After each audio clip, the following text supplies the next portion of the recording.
How's it going, folks, and welcome back to Park to Prem. Today we start with some exciting news. We've had our youth intake. Was it good?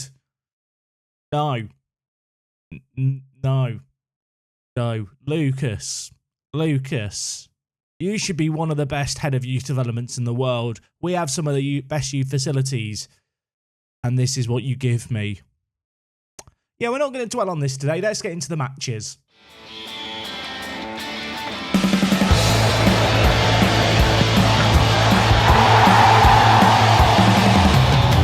Yes, folks, how is it going? And welcome back once more. We might as well do a second intro because that one was just depressing. Today we are back with the Champions League first knockout round second leg. If you missed yesterday's episode, there was a cup final, the opening leg of this fixture against Juventus.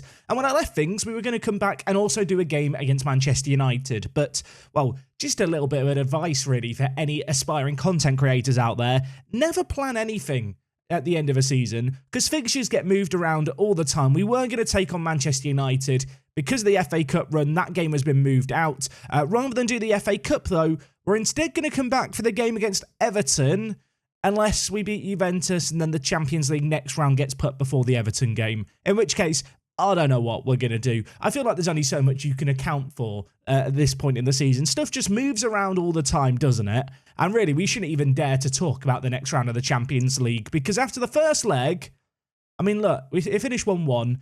There's still plenty to do. Now, we have played 3 matches since you were last here. The first of these was against Nottingham Forest, a 5-2 win that saw an unlikely hero, Toby Newton, grab 2 goals in this one. A player who is a useful squad player, definitely doesn't play as much as most of the other players in our team, but nevertheless, a player whose happiness I'm keen to manage. And that's really been a challenge, actually, the last few months, kind of managing the playing time expectations of various players in the first team. We've done okay with Toby, slightly less so a couple of other players.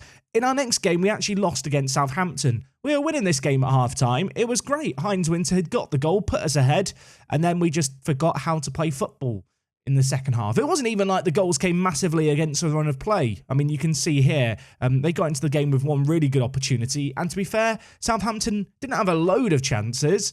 When they came their way, they took them. And, well, the same couldn't be said for us. And most recently, we took on Aston Villa, a slightly more chilled out performance. It was 3-1 at halftime. It was very, very commanding. And great to see Lucia get his first ever goal for the club. He did start as our striker in this game. It was a good performance. A clinical set of finishes really got us the lead in this game. Debatably, not even as good a performance as the one we saw against Southampton. But that's just the way the cookie crumbles sometimes. So in terms of how the Premier League is looking, despite us slipping up against Southampton, Manchester United have been struggling lately as well, as have many of the teams behind us. It's this weird situation where it almost looks, when you look at the recent form, like no one wants to do well. We're currently on 70 points. We are 4 points ahead of Manchester United. As I mentioned, we have got Everton coming up today, who are only 6 points behind us, so that could end up being a pretty big game. And to be fair, we're in a good position, but knowing that we've still got the likes of Everton, Manchester United, Liverpool, Newcastle all to play,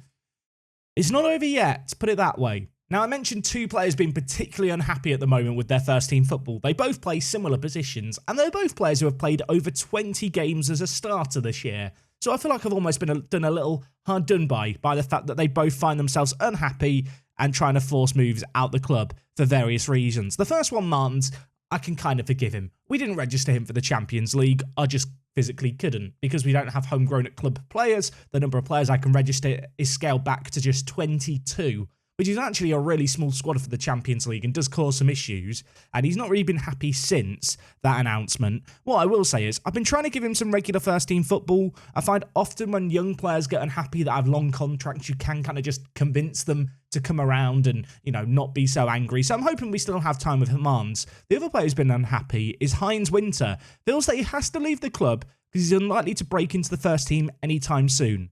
Now, I'm usually someone who defends Football Manager's interactions.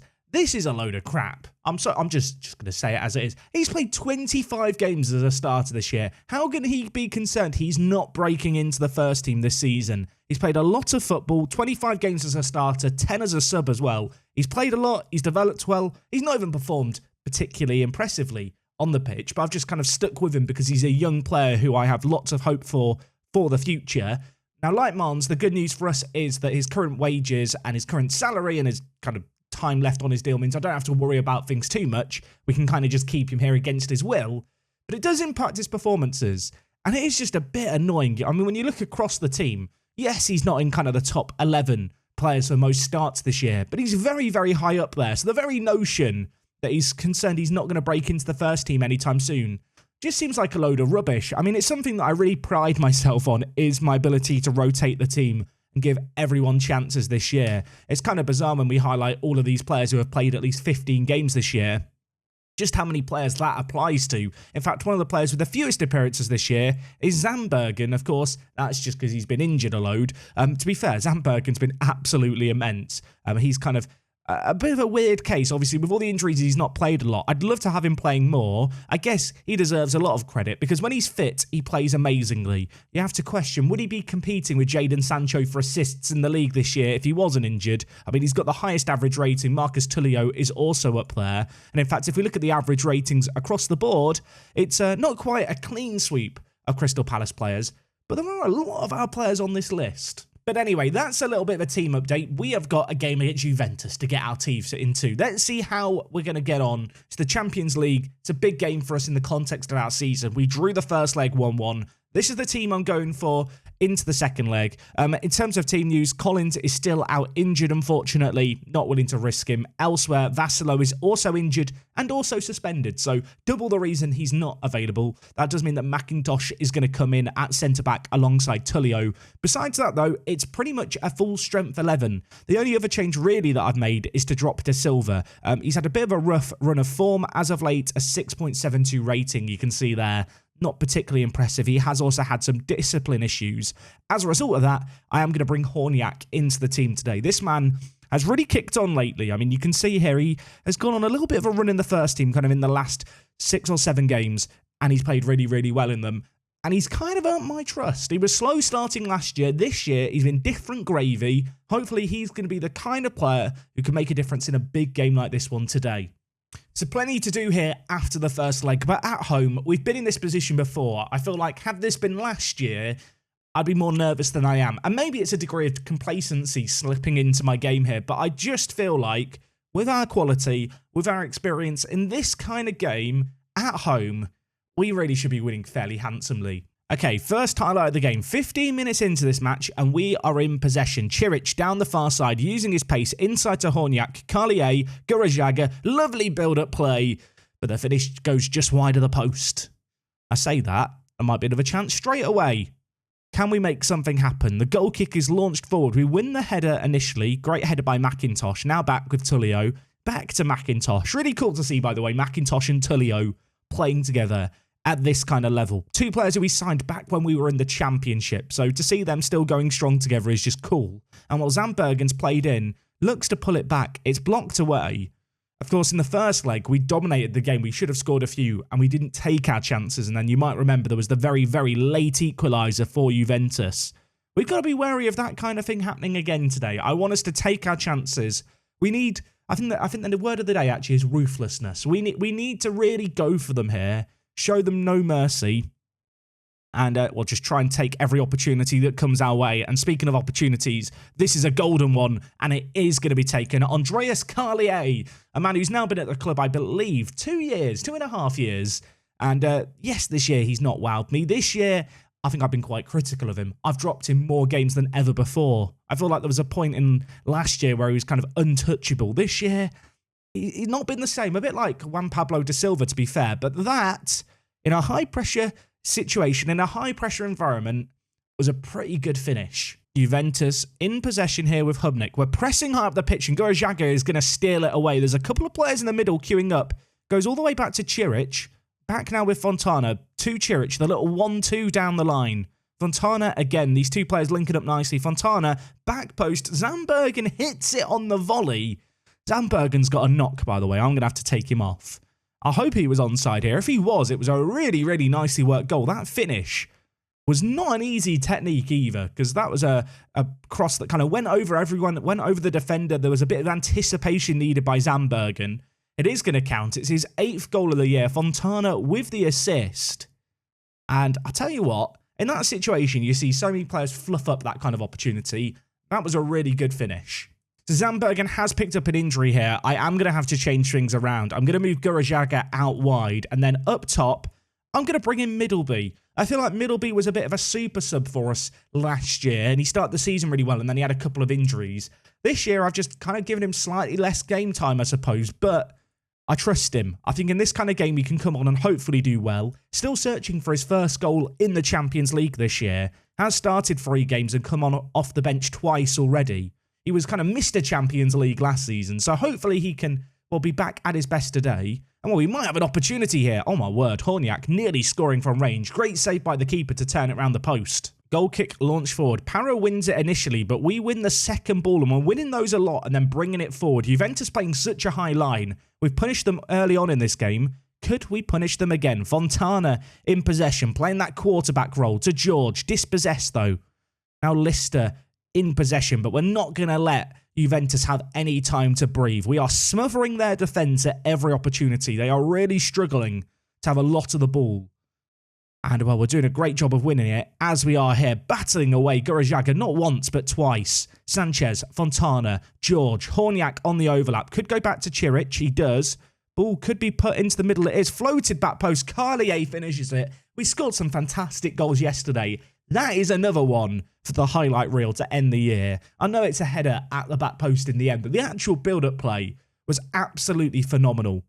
Juventus trying to defend really narrow, trying to crowd out the team, and we just have so many players in the box. I mean, you can see there, we had 6 players in the penalty area as that cross went in. It was absolutely mad. It makes it 3-0 on the night. This is the kind of performance I was hoping to see out the team after we kind of, you know, ballsed up the first leg. This is the kind of performance we knew we were capable of. I want to know how many more we can get. How much more emphatic can we make this performance? Gurajaga in possession. He's just dancing down the wing. Inside to Carlier, to Middleby, and he's still looking for his first goal in the Champions League. He really should have scored that. Corner with Fontana, though. Whips it in. Tullio's there. Tullio scores. You know what? We'll take it. I would have loved to have seen Middleby score the initial chance, but we've scored the header. Tullio's got it. I think the Brazil shirt I'm wearing, you know, it's the Brazil buff. If you wear a shirt of a player, well, of a nation that one of your players plays for in Football Manager, they play better. There we go. It's 100% confirmed. Wore a Brazil shirt. Tullio scored. There's no such thing as coincidences. I mean, surely it can't be 5 before half-time. Gurajaga hits it just over. What an absolutely crazy first-half performance. It's not like we deserve maybe to have 4 goals. So we've got an XG of less than 2, but we've created opportunities. We've taken them. Nice variety in the goal scorers. Carlier is on for a hat-trick. And, well, there's not much more to say other than that you're just doing brilliantly. Keep it going, lads. I want more goals. I realise I probably could just make 2 early subs here just to kind of enable us to chill out slightly. I'm looking at kind of more tired players or players I want to protect. I'm thinking Chiric, to be fair, has had some issues with injury, so we'll bring in Adara Mola. Elsewhere, I might bring in Panariello. I was going to bring him on for Carlier. You know what? I'm going to hold on to the last sub for now. Be a bit harsh, wouldn't it, to take off Carlier when he's on for a hat-trick? Anyway, Juventus maybe with a chance at the start of the half. If they get one back, maybe they start to believe. I mean, I wouldn't if I was them. That would be silly. But, you know, we got to try and extinguish any hopes they have, I feel like, at the start of this second half. Get an early goal. Make it 5-0 on the night. And then I would consider it job done. There's a small part of me that remembers situations like this where I have seen teams bottle it. I've never done it myself. I'm perfect, everyone. But you see teams lose these situations in the Champions League, but an early goal could have helped us. Middleby, what are you doing, mate? Middleby. Please, what do I have to do to get him to score? Juventus with the ball on the far side, but again, they have the ball with their defence a lot here, and we just kind of force them to go back and then force them to go long. And then it just enables our centre-backs just to win the headers. I mean, look, there is no one there. It's so simple for us to deal with right now. Juventus just look lost, to be honest. And while the onslaught might be about to resume here because Carlier's got the ball, hunting for his hat-trick, picks out Horniak, who's breaking through the middle, and he thinks he's playing rugby. He smashes it over the crossbar between the sticks. And I'm a bit annoyed with him. Horniak, what are you doing, son? Noosa, Ulrich, our former man. Don't do it to me, Ulrich. Great tackle. Who was that?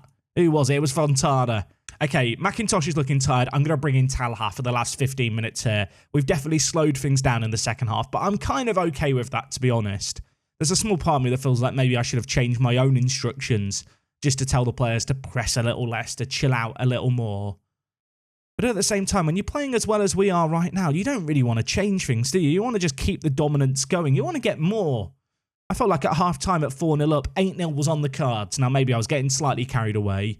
But I'd like a goal or two here, and well, I'm sure George would like a goal, as would Middleby, as would Carlier want a hat-trick. It's saved away, Gurajaga. Can he get it back into the mixer? He can. It's blocked away by Carlier.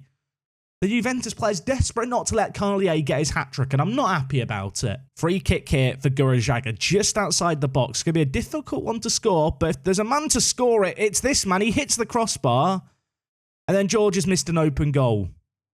I mean, that's annoying, isn't it? And unfortunately, that open goal miss is going to be the last highlight of the game. It finishes 4-0 here. Bizarrely, our XG was pretty comparable in the second half to the first half, but we just couldn't score. Juventus limited in their opportunities, a really, really good team display, and hopefully one that gives us a little bit of confidence going into the next round where, as I said, I'm hoping that the Everton game doesn't get rearranged, but I'm sure we'll find out in just a moment. When is the next round draw in the Champions League? It's on the 21st. I assume the Everton game's not going to get moved and we'll do that one. If not, we might just be doing Newcastle. Let's go find out. Okay, Champions League draw time. There is the quarterfinal, semi-final, and I guess technically the final all done today. So let's find out who we're going to get. We're going to slap it on automatic draw. In terms of teams left, Manchester United, Inter, Real Madrid, Everton, Bayern Munich, and Lazio. I don't know who we really want here. I don't want Inter or Real Madrid, but we always get Inter. We've not got Inter. You know what? I'll take that. I've played Inter so many times, and of course, we played Real Madrid in the final last year. Kind of glad to dodge both of those. Lazio are currently top of Serie A, and their key player is Signorelli. He's good, isn't he? He's quite a good striker.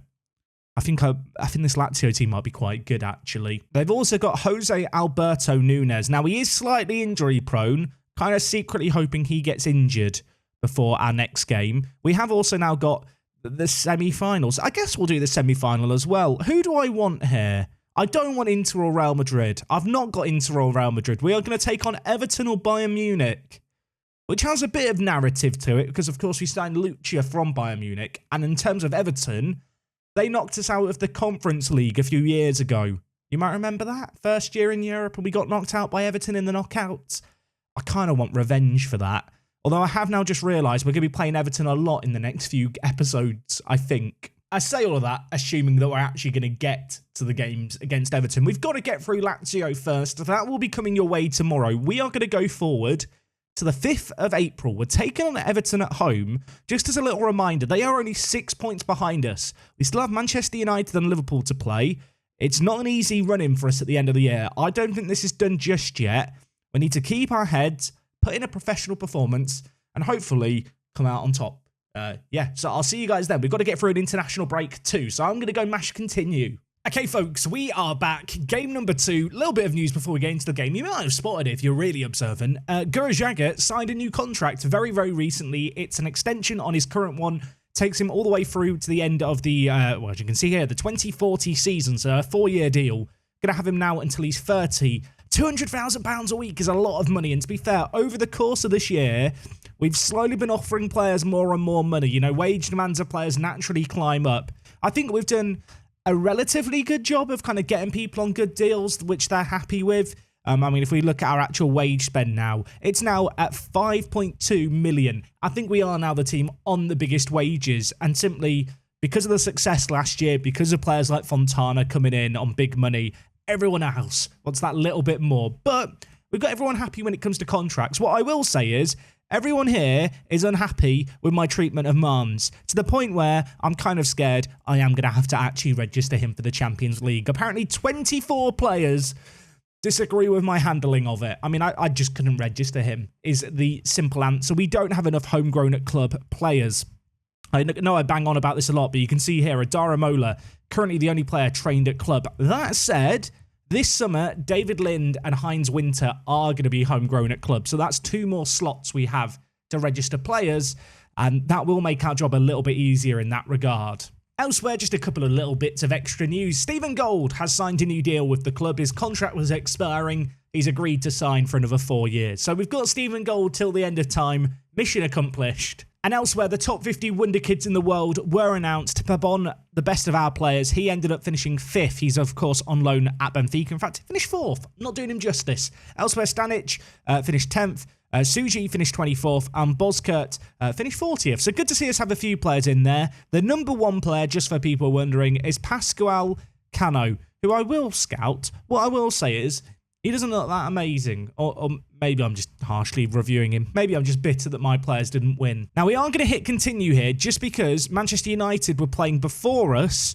We need to find out how they got on. How did Manchester United do? They had the early game. They're winning 2-1. That is a latest score. So take that for what you will. I guess if we hit continue again, will it get to the end of the game? It will. They won 4-1. And with that, they go 1 point behind us, which suddenly means that this game against Everton in 4th matters way more. If we bottle it here, Manchester United are 1 point behind us, Man City are 2 points behind us, and Everton would be 3 points behind us.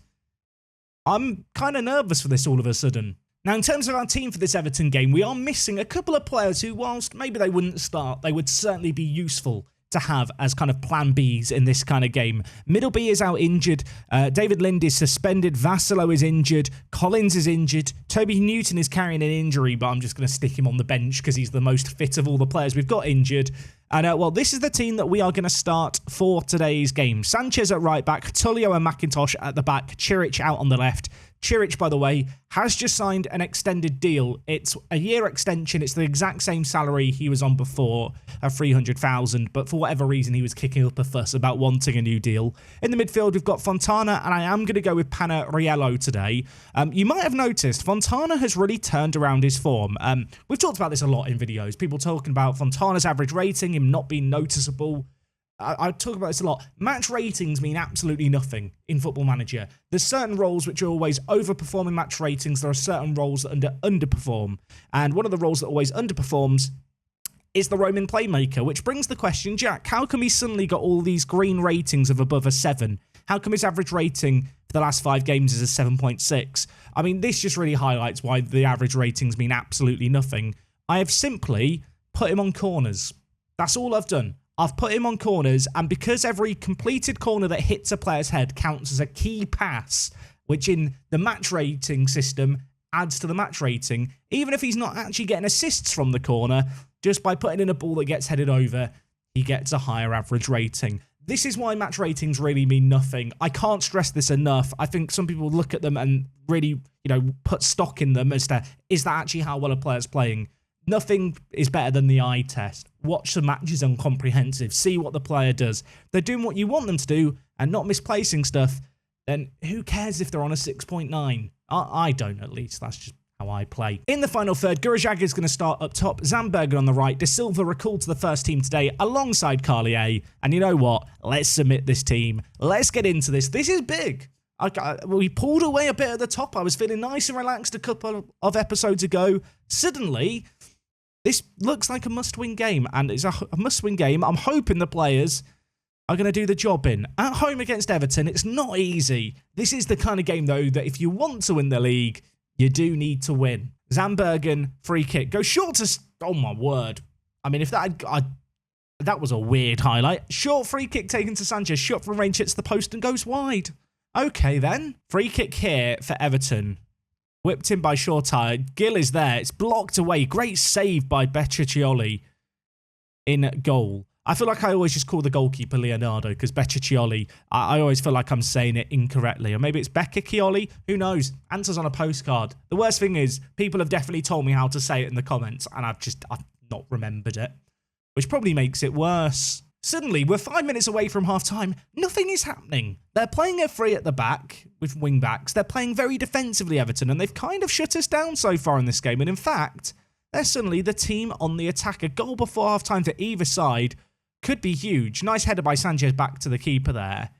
We're going to look to build out from the back, of course. They're playing this kind of 5-2-3 or 5-4-2, 5-4-2, 5-4-1, depending on how you want to look at it. Oh, my word. Big ball and forward. Gurajag dispossessed to Silva. That was a needless dink that nearly dropped in. I mean, how would you describe this shape? Is it a 5-2-3? Is it a 5-4-1? I don't know. I feel like it's a 5-2-3. There's no midfield for them. And, well, at the break, it's 0-0. It's not been a classic. There's been 2 shots on target. Possession's been 50-50. I'm just going to tell the players they've not been good enough. Now, I do feel like a 3 at the back matches up quite nicely against our kind of front 3 with the 2 shadow strikers behind the forward. So, there's a temptation to change things. There's a temptation for me to go back to the old faithful. I say the old faithful. It's a system that was really born out of necessity for when we took on Everton. It's a system that we've used a few times against them. On occasion, it's worked well, and others slightly less so. De Silva's not had a good game today, so I'm actually going to take him off, and I'm going to bring in Heinz Winter to play alongside Gurajaga. And I'm going to take a bit of a gamble. A draw really doesn't help us as much as a win does here, and at home, I feel like we've got to take the game to them. I'm hoping that by playing this front 3 in a slightly different configuration, just, you know, exploit some space between their centre-backs, between the defensive mids, or their centre mids rather, and their defensive line. We'll see how we get on. We've got the ball here. Fontana with it, plays it forward to Gurajaga, who, I mean, he's quick. He's not quick enough to get on the end of that one, but still applying nice pressure high up the pitch. Everton, though, work it out of the press well. Chiric reads the ball and goes back to Leonardo. Everton really not pressing too much, of course. They are a team that are really set up with this system to be solid defensively. It's down to us to break them down.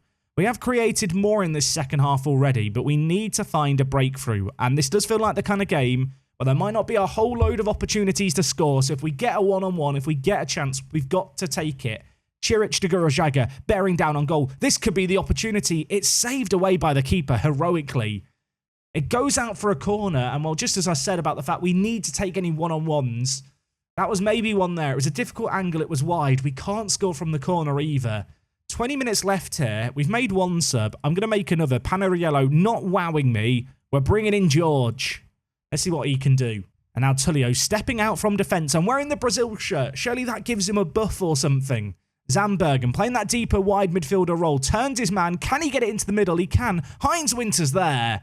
Heads it just over, and off the back of that, we're going to get George on. Chiric throw in. Fontana. Chiric. Down the line to Gurajaga. Gurajaga just not paying attention there from the looks of things. Didn't even look like he was aware the ball might be coming towards him. Not the greatest day today, Gurajaga. Of course, broke his ankle at the start of the year. Has come back strong, but today he's been a little absent in this game, and oh my word. I'll tell you what, if their player had volleyed that in there, I don't know what I would have done. Would have been mad. Everton have had 1 shot on target, by the way. We've had 6. I'm going to get a little bit shouty. And well, we have a chance here. Fontana, corner, whipped in. McIntosh heads over. There's a key pass for Fontana. Pad your average rating just a little bit, Fontana. Get it done. There's 5 minutes left here. A draw is pretty disastrous by all accounts. I'm going to bring in Lucha to play alongside Winter up top and see if he can have the instant impact. Where is Lucha? I assume he's the tall man in the box. There he is. There's his head. He hits the crossbar. He was offside. I thought for a second he was going to instantly score and I was going to look like a genius. It wasn't meant to be. There's only 2 minutes left here. There's maybe one last later highlight. Don't do it to me, Football Manager. Unless, could we catch them on the break? Everton have committed men up the field. Zambergen plays it to George. On off the bench. 1-on-1. Can he score? No. What just happened? How's it not got in? George, if we lose the league title by a point, the fact we didn't score there to win this game is potentially going to haunt me forever. It nearly got cleared off Everton's own defenders into the goal. I mean, we were the better team. Look at the XG story. Everton did nothing in that second half. But the fact we've not scored there is just saddening. I thought it was going to happen. I started to believe. And the way the ball just stopped on the line comedically. Oh, I can't believe it. We should have won that game. Wasn't acceptable. Very rare that we get a 0-0, I've got to say. With it, a draw doesn't really do us a lot of favours, does it? Suddenly, Manchester United are 2 points behind us. Man City are 3 points behind us. We do have better goal difference. But we've got tricky games still this year. So, there's a lot to do. And also, small matter of Lazio, which is happening in 3 days. In-game, tomorrow, in real life. Just looking at our games to end the season, we've got Burnley, who are currently in 11th. Then we've got Tottenham in the FA Cup semi-final. That's a nice little distraction to have. Our final 4 games of the year, Liverpool in 7th, Manchester United in 2nd, Fulham in 17th, and Newcastle in 10th. It's tricky games there. I can't help but worry that George miss is going to haunt me for the rest of time. Yeah, that was mad, wasn't it? Thank you for watching as always. Today's been a pretty crazy episode. That second game was rather mad. Great to progress in the Champions League. Next time out, we're taking on Lazio twice. I hope to see you guys then for that one. If you've enjoyed today's episode, as always, do slap a like on the video. And other than that, I'll see you guys next time for more.